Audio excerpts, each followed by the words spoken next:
Всем известно, что медведи очень опасны. Обычно мы стараемся их избегать, если находимся в местах, где они обитают.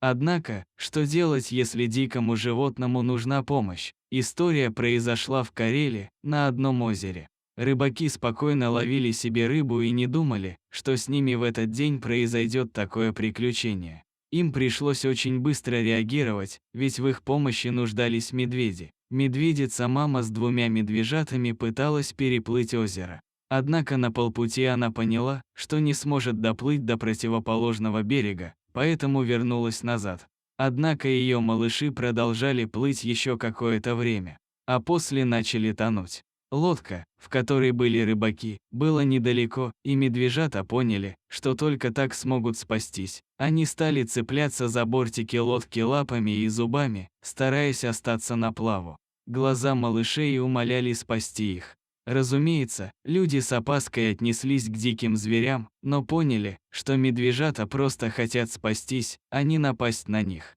Один из рыбаков, Артём, рассказал, медвежата плыли со своей мамой, и внезапно мы заметили, что она выбилась из сил и повернула обратно, а ее потомство стало тонуть. Мы вытащили их из воды и переправили на берег, к которому плыла их мама. Естественно, мы боялись, ведь это дикие животные. Но они, живые создания, мы не могли дать им утонуть, не могли игнорировать и делать вид, что не видим их. Некоторое время медвежатам пришлось цепляться за лодку самим, так как рыбаки решали, как им поступить. Одного медвежонка они затянули с помощью сети, а второй держался за сеть в воде, пока мужчины плыли к берегу. Весь путь до суши мужчины говорили с медвежатами, успокаивая их, словно детей. Может быть, это помогло малышам держаться до последнего, ведь они видели, что люди желают им только добра и оказывают помощь. Рыбаки отвезли мишек на один из островов, куда они видели, поплыла медведица.